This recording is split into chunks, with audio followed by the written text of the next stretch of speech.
Hey Tribe, Melinda here with Yogic Relationships. We're going to talk about masculine and feminine and how to make these energies unite and to work together, not against each other.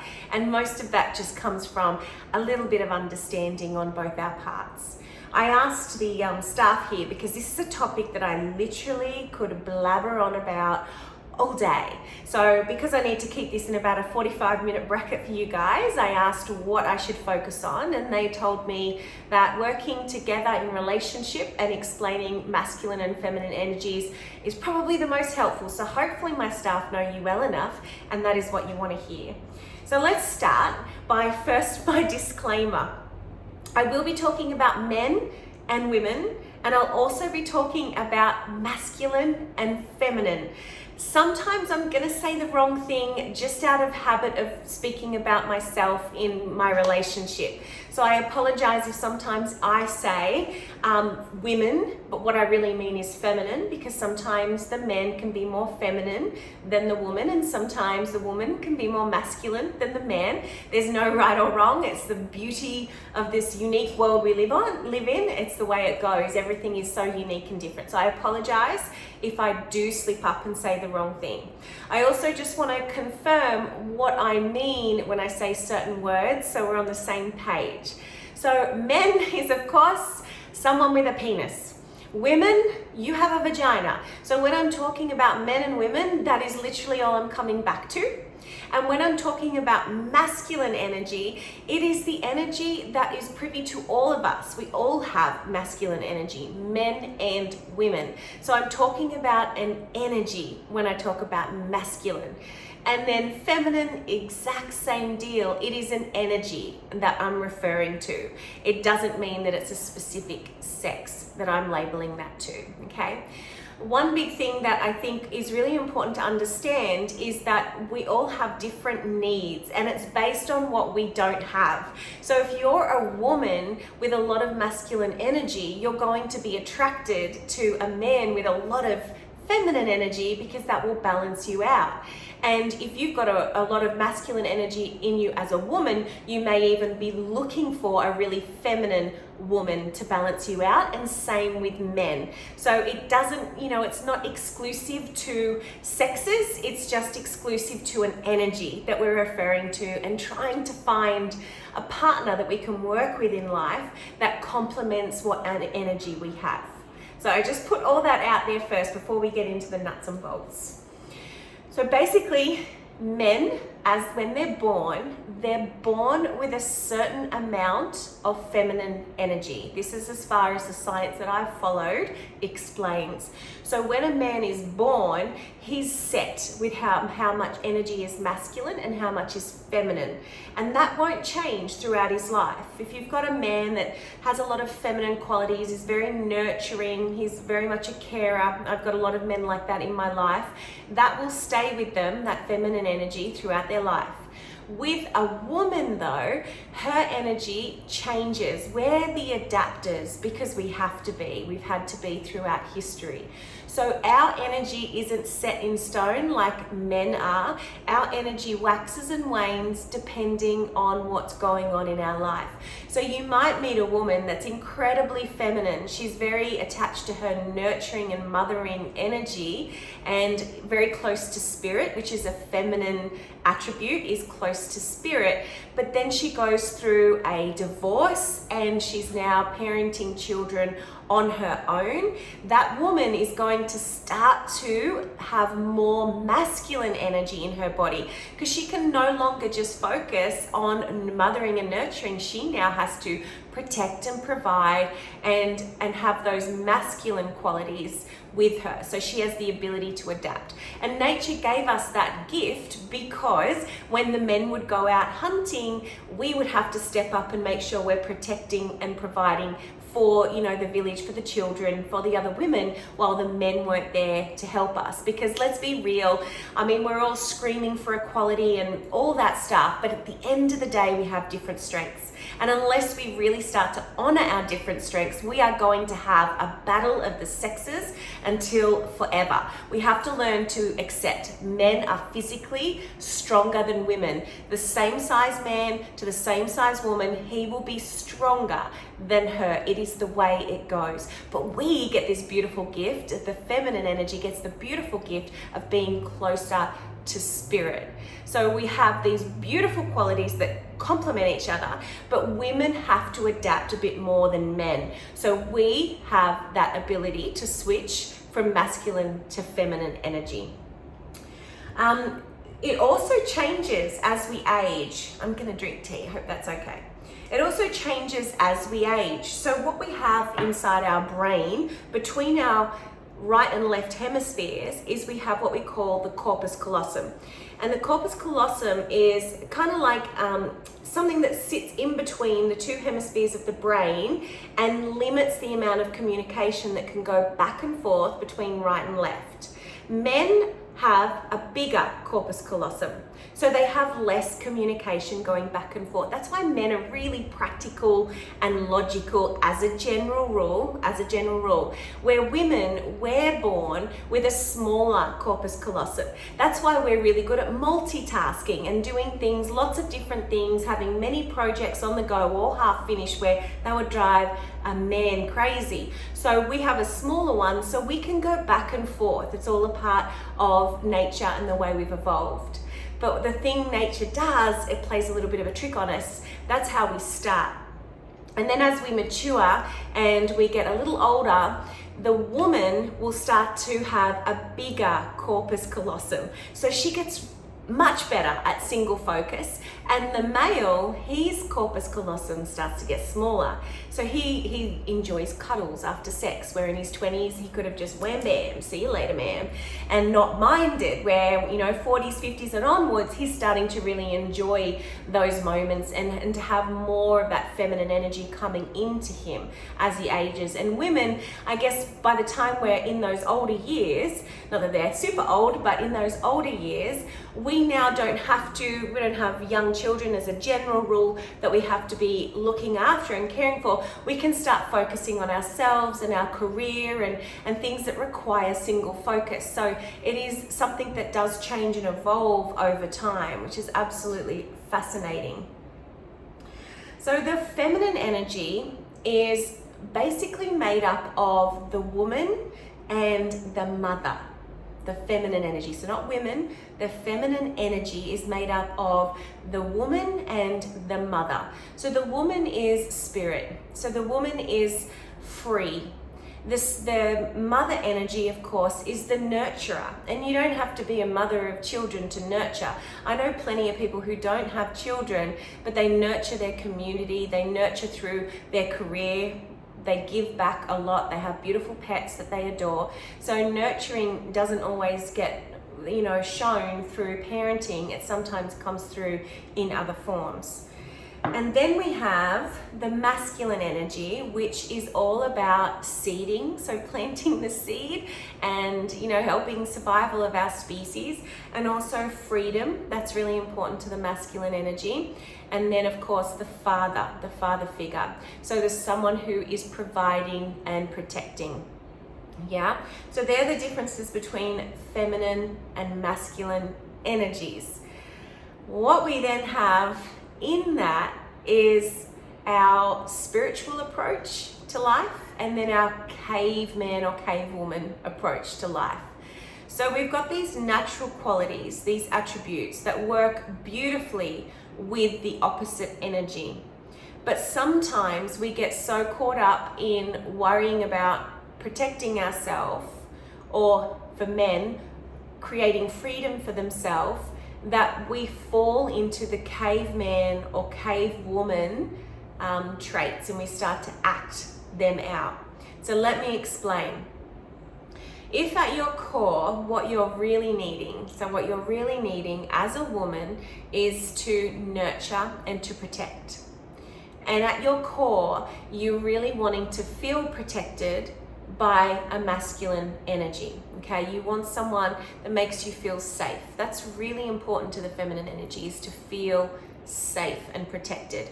So if at your core you're needing these things and you don't feel like you're receiving those things, sometimes we switch into cave woman mode, which is where we're just about fight, flight, or freeze. Yeah, it's that survival mechanism of I don't feel safe, I need to react and try and create safety for myself. And cave woman ain't very glamorous about how she goes about that. The cave woman inside comes out in nagging, trying to control. You can't go with your mates, you've got to stay home, you've got to help me with this. She comes out in lots of vindictive and spiteful ways, and it's all driven by that fear of not feeling safe and protected. And then the masculine energy, when he's in caveman mode, he's feeling like his freedom, which is so important to a man, is being stripped away from him. He feels like he's not able to go out and do the things he wants to do. And a part of his freedom is to look after the people he cares and loves for in his own way. We don't always understand that as ladies, do we? But it is what they're wanting to do, but they also feel that they need to have freedom. Freedom to make the decisions that will keep his loved ones safe. He feels like he needs the freedom to be able to provide and protect and make decisions that are his, that he feels comfortable with. And to have honor. A man's honor is very important to him. It's not as important to women. I don't mean to offend you ladies, but it's not up there for us. We need to feel safe and secure, and sometimes we'll turn on each other. That's why women are sort of, I guess, tagged to be a bit more bitchy than what men are, because we can get a little bit isolated when we're not feeling safe and protected. So the man will react in feeling like his freedom is being ripped out of him, and then he will feel quite neglectful to his loved ones, that he's neglecting them because he's trying to fight for his freedom, which means leaving them behind so he can feel like he's got that need being met. And this is really the catalyst for all of our differences as men and women. All the things that we argue about is that we've reverted back to caveman and cavewoman, and we're thinking about protecting or creating freedom for ourselves. And then it starts from there. You think about it.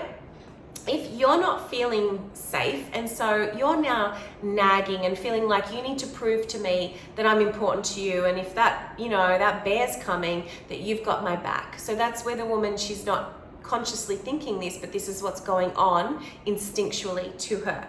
So she's feeling that way. What is she going to do? She's going to say, you can't, I don't want you to go out with your mates. I need you here. I want you to do this, and you never spend time with me. She's going to feel like a bit of a nag to him. But all she's really doing is crying out for you to rescue her. She's crying out for you to let her know that she's safe. But it's not your job, men, to do that. It's our job to do that for ourselves. This is just the cave woman reacting to a situation. So she's reacting in this way, and she's now feeling like she's a bit smothering and controlling and needy and all those things that men absolutely despise. And his response to that is then to fire back with pushing her away. So the more she tries to latch on, the more he fights it and pushes away. The more he's going to spend time later at the office or out with his mates on the weekend, or in the garden shed, in his little man space, his man world, where he feels like he can just go and get five and get away from feeling like he can't have any freedom to do what he needs to do. It doesn't always start, of course, in that example I just said, the woman, she's the first one to lose her plot. It's not always like that. Sometimes the man is first to lose his plot, and it's not always the lady's fault that she's trying to control him. Sometimes the man is just, not really thinking about how his actions impact everybody else, or sometimes he feels under the pump at work and he's bringing that feeling of lack of freedom and being maybe emasculated by his boss. He's bringing that into the home environment. So not at all does this always start because the ladies don't feel safe. It can start outside of the relationship. He brings that energy in, she doesn't feel safe, and now there's a bit of separation in what should be a really beautiful union. I think it's really important to understand when you've been triggered and to express that, communicate that in your partner's language when it's occurring. So it's no good if you're a woman sitting down, a feminine energy, sitting down and giving the whole big meta report, which is what Alison Armstrong calls it, where I've learned a lot of this stuff from. She talks about it as the meta report. You know, it's because we were the gatherers, so we would have to give a lot of detail about where the good berries were and not to eat the poisonous berries. And there was a lot of articulation that was required so we could share that with the village and with the other women who would go out gathering with us. And so it's kind of this thing that women know how to talk really well. I mean, I do know some men that can talk too. And we have brought that into our modern day relationships where we feel like we need to go into 50 million different layers of explanation whenever we want to do anything. And so the meta report comes out and we start talking to men how we want to be spoken to, but it's not really how a man receives information well. So when you're trying to communicate what's going on for you, your cave woman or your caveman has been triggered, you need to speak in your partner's language. So for women, for the feminine energy, you might want to start by being very to the point. You need to make sure that you're telling your partner, this is something I really need you to listen to. Because sometimes, because we talk so much we can go on tangents. Us women, we can sit there over a cup of tea and we can start on one topic, and I've already done it in the first 16 minutes of this talk. I'll start talking here, and then now I'm talking about a meta report. Now I've come back to how we communicate, and now I'm talking about how us women understand each other, and this is how women talk. We just do this all the time.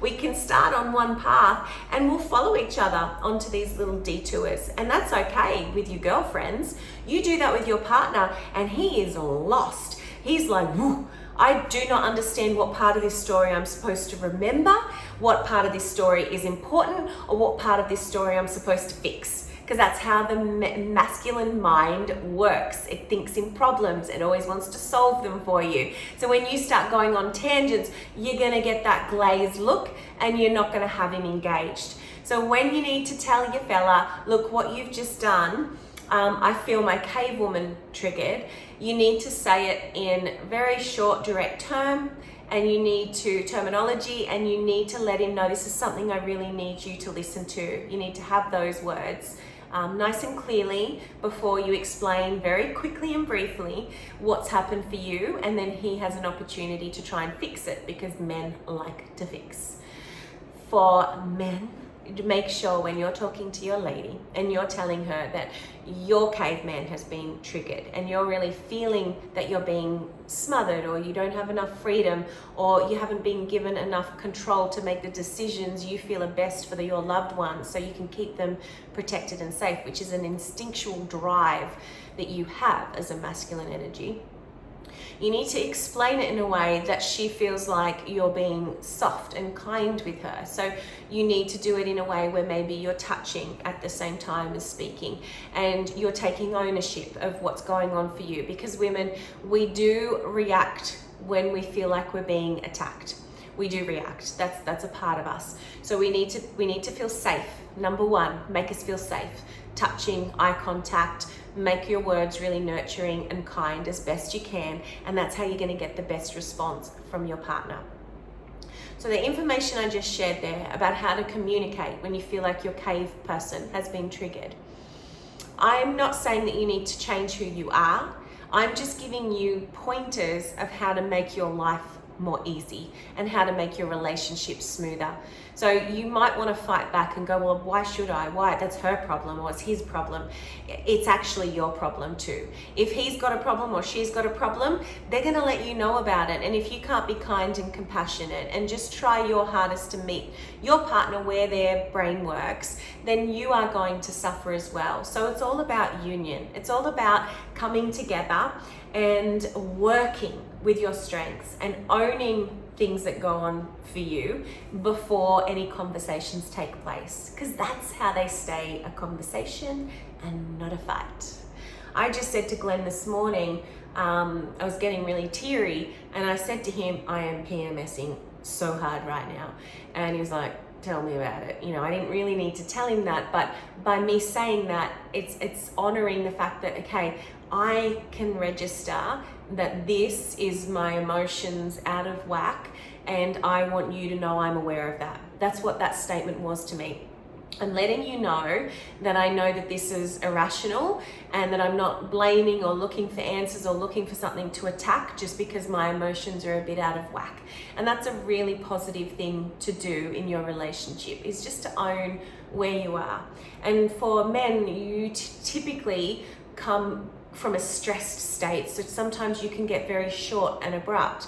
And owning that as well is a really beautiful thing. Coming in the door and just saying, I am full of testosterone right now. I've just been blasting, my team all afternoon. I can feel myself, so I apologize if I'm snappy with you. I don't mean to be. And if you do that when you walk in the door and then you snap at her, she's going to be a bit more forgiving because you've laid it out, explained it's not her fault, let her know that you're sorry in advance, and it's not going to be as hard a hit. Where if you just walk in the door and you're shitty and crabby and you're being really mean and like cold, and she's trying to be light and lovely, she is going to get really cranky really fast, and you've got yourself an argument right there.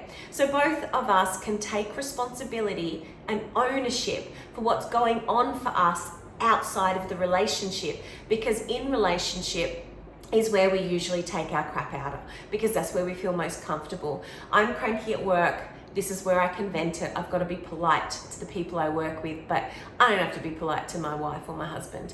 And same with women, I know I'm really emotional and I'm wigged out because of what's going on inside my body, something natural that occurs all the time.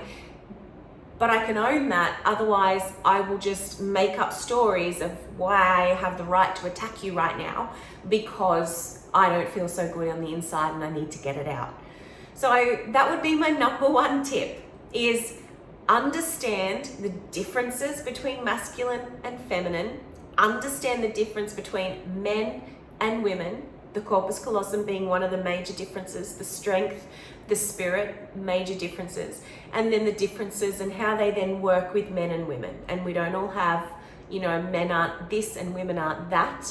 We've got lots of interlacing qualities that every woman and every man have a different amount of. So honoring that, knowing where maybe you sit as a man in particular in your masculine, feminine qualities, and then help yourself communicate really smoothly with your partner in their language what's going on for you.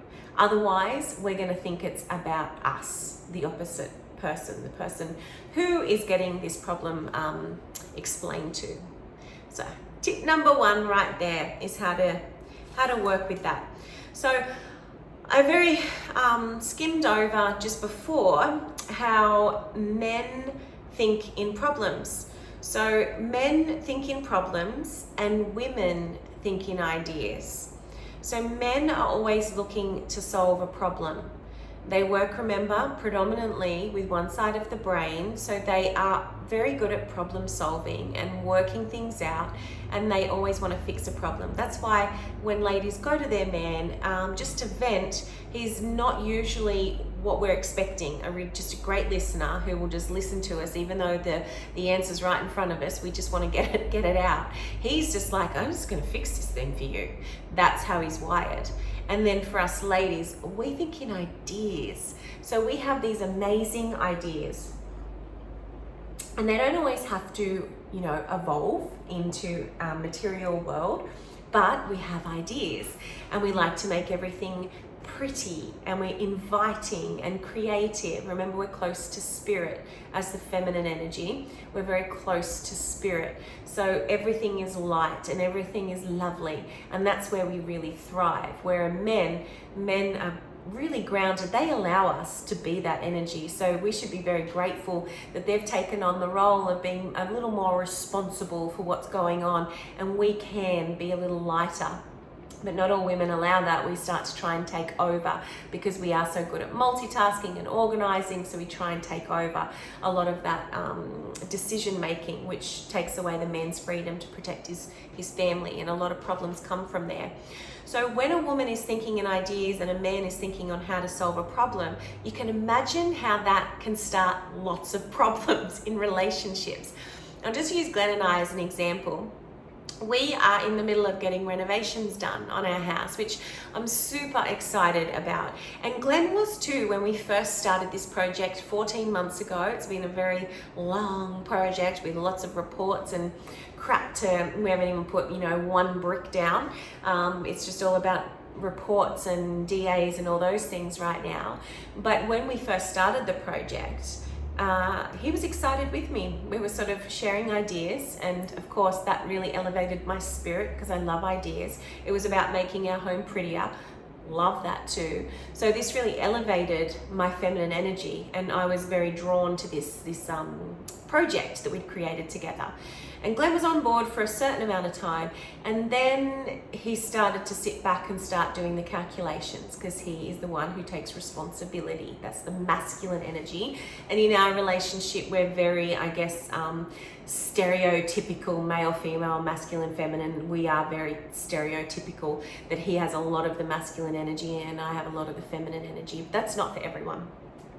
And so he went into this problem solving mode and started to pull away from the project. And I would call him to say, I'm just talking to the kitchen guy and we're talking about these cabinets. And, he would sit, I don't give an F about the kitchen right now.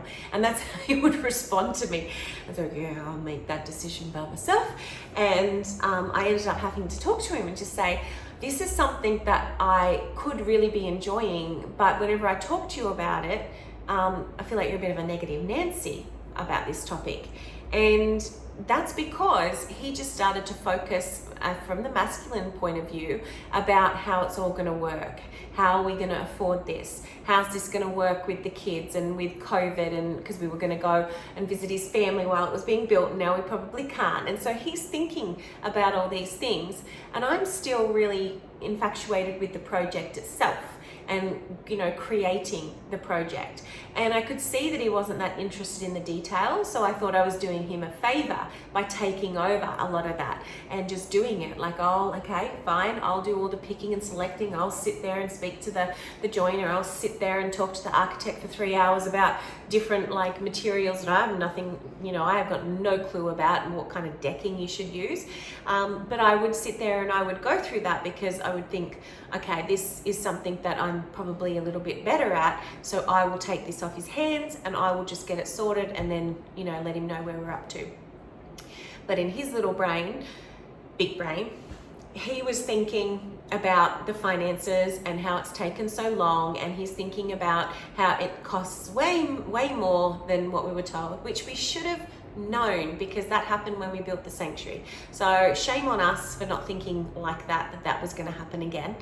But that's what's happened, and I guess I have that connection to spirit, and I just believe. I'm like, okay, I need to work a bit harder so we can earn more money, and we need to do these things. And I just start thinking about how we're going to solve this problem, but he's gotten very stuck in that mindset of how am I going to provide and protect, and he's feeling a bit scared about providing and protecting.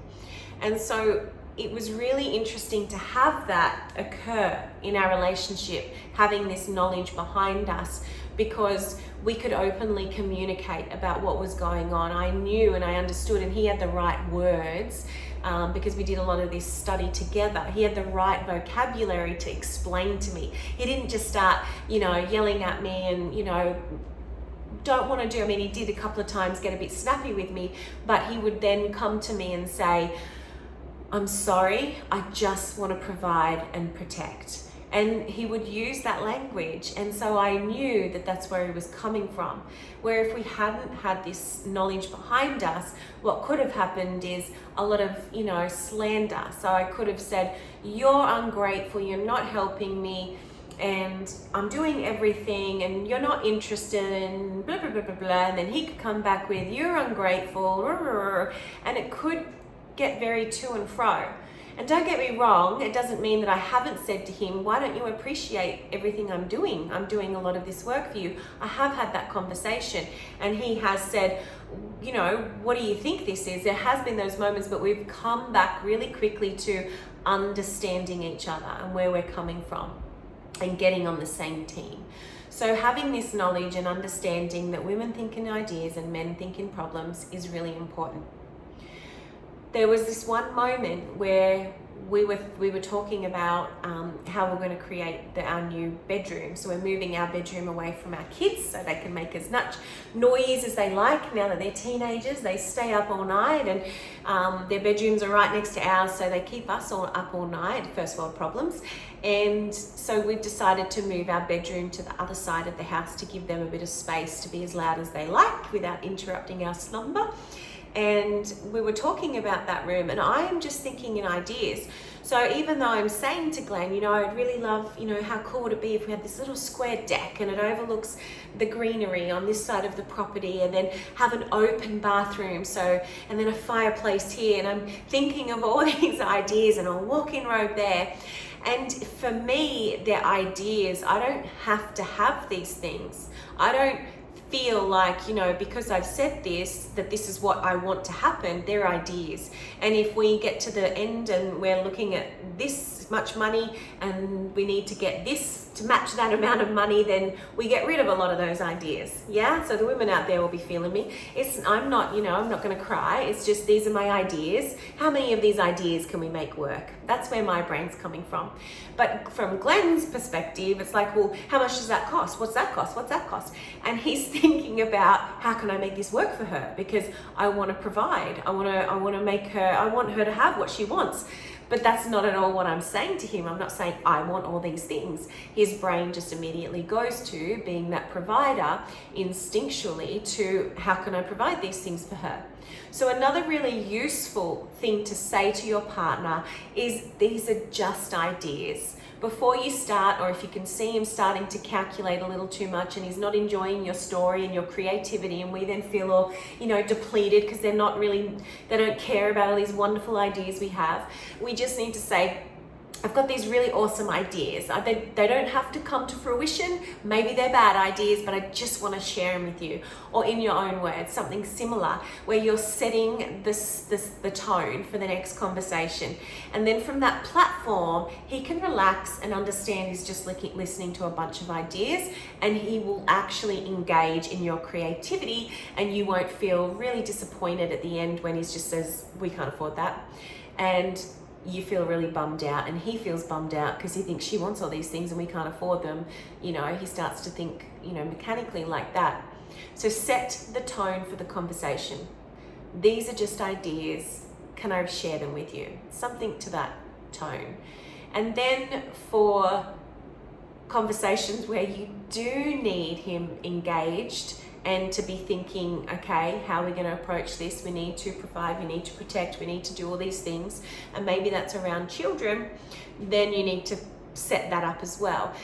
This is where I need you to make a decision. This is where we need to make some serious decisions about the safety of child A, or, whatever it might be, the education that we're going to choose for our children down the track, and set the tone. This is where I need you to make your decision hat is on, and you've got complete say over how this works, because I know that you have that instinctual drive to provide and protect, and I'm going to honor that drive inside of you and let you have final say. And I know that statement is going to piss a lot of ladies off out there, and it did me when I first heard it, like hell. I work my ass off, I provide too, and off we go. But at the end of the day, in most relationships, in most, not all, the masculine energy has taken on a bigger role to make sure that everyone is provided for and protected in most situations. That doesn't mean he always earns the most. Sometimes the woman earns the most, but the man is the one who makes sure that or the masculine energy, I told you I'd slip up. The masculine energy is the energy that will make sure that everyone is provided for and protected. The feminine energy is like, woo, let's do this, let's do that, and not as considered with our decision making. That's a feminine attribute, not necessarily a woman. So just learning to be humble when you hear this, that letting the masculine person, the more masculine person in your relationship have final say empowers them and gives them the freedom, which remember is a masculine quality, to make the decisions that they think is best for everyone involved. So letting the masculine person in the relationship, male or female, make the final decision around things that have the best interest of the family unit at heart. Because the feminine energy won't make as good a decisions as the masculine energy. It's not what we're wired to do. We go back and forth, right and left. Yeah, we go back and forth, back and forth.